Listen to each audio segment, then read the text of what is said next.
आप सबको प्रभु के नाम में नमस्कार।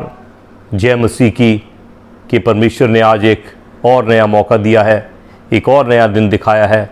ये हमारे लिए सौभाग्य की बात है कि आज हमको फिर समय मिला है कि हम अपने जीवन को, अपनी गलतियों को सुधारें और उस परमेश्वर जिसने हमें जन्म दिया है ऐसी उपज पैदा करें कि आखिरी दिन हम उसके सामने सर ऊंचा करके खड़े हो सकें।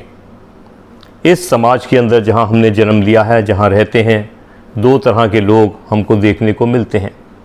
एक वो हैं जो प्रार्थना पर, परमेश्वर पर निर्भर करते हैं। क्या संसार कर रहा है वो उनको ऊपर रोक नहीं लगाते, टोका टाकी नहीं करते, मन ही मन एक अनदेखी शक्ति पर विश्वास करते हैं कि यदि मेरे साथ कोई बुरा करता है तो मैं परमेश्वर पर छोड़ रहा हूँ और वो अपने समय पर जवाब देगा, और ऐसा उनके साथ होता है। दूसरे एक और हैं जिनके अंदर बड़ा आत्मविश्वास है, जो बुरा नहीं है, अच्छी बात है, आत्मविश्वास होना चाहिए। लेकिन इस आत्मविश्वास को आप किस रीति से इस्तेमाल करते हैं, किसके लिए इस्तेमाल करते हैं, विनाश के लिए या लोगों के उद्धार के लिए? ये मेरे और आपके पास एक चुनौती है। ये वो लोग हैं जिन्हें हम क्या कहेंगे, जीवन में, समाज में राजनीति चलते हैं, और इस राजनीति से वो अपने जीवन का जो ये सफ़र है उसको तय करते हैं, क्योंकि उन्हें लगता है जब मौत आएगी देखी जाएगी, अभी तो निपटाओ।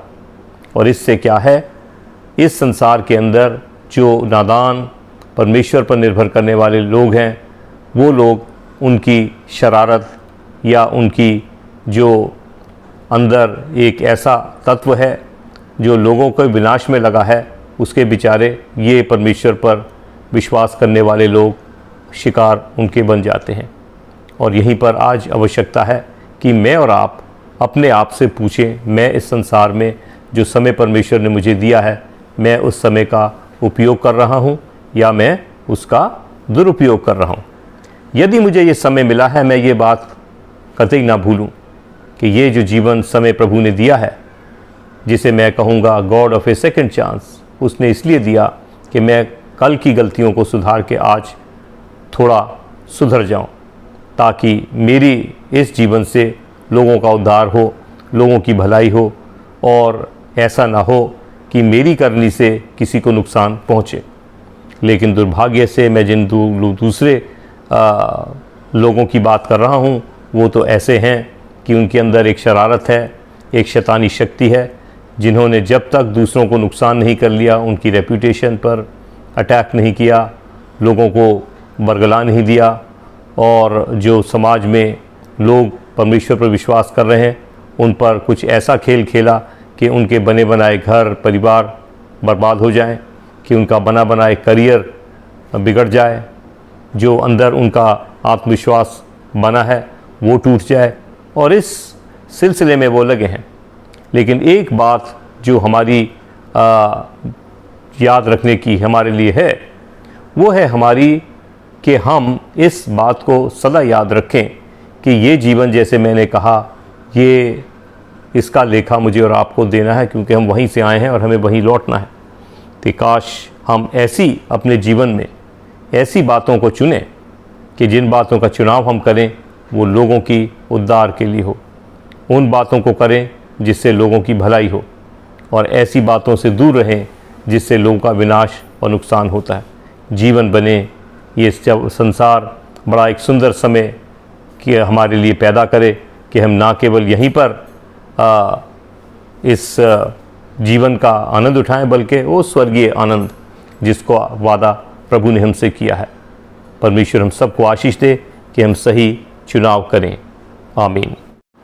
A very good day to all of you, and God's many blessings as we begin, or rather have half spent this day that is made available to us as a gift from God, a challenge and an opportunity as well. Might as well use it as an opportunity and be productive and make the best use of the given time.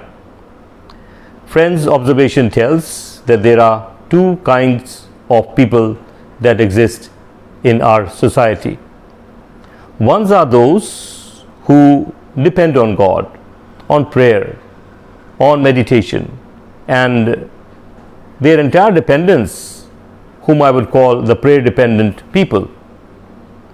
Their dependence is wholly, truly, totally is on an unseen God. They are people who have faith in an unseen God, that whatever people might do to them, God will react on their behalf. He will protect them, and He will also defend them as and when challenges come, and He will stand up to speak up for them. The other category is, of course, of people who are self-dependent, self-reliant, and people who damn care who God is. No one has seen. How will He come? How will He react, since He is invisible power? Not wrong to be self-reliant or to be confident in life, but then much depends on what you do and how you use this confidence, this determination that you have within yourself. Do you abuse it for the destruction of others by playing politics, by doing things to innocent people that they don't deserve? And if you do that, you are giving an opportunity to someone who is God dependent for his or her faith to grow, to add another milestone to his journey of faith. And that is where the challenge lies. What is available with us? What do we do? Make and build up broken peoples, their shattered lives, or are we those who are politics dependent, or people who would create problems for innocent people and attack them at a time when they least expect, shatter their lives, destroy their careers, and whatnot goes on, and we are all witness to it. But then,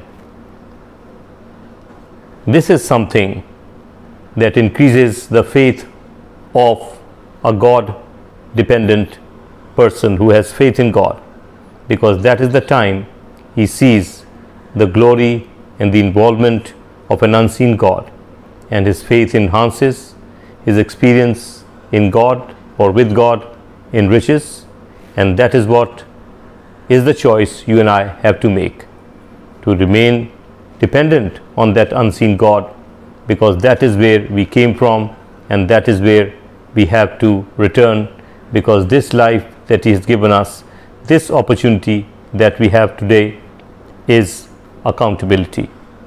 Accountability to the one who has given us birth on this earth, to whom all of us have to return. What we do during this period is ultimately going to be the deciding factor. God bless us to make proper choices in life. Amen.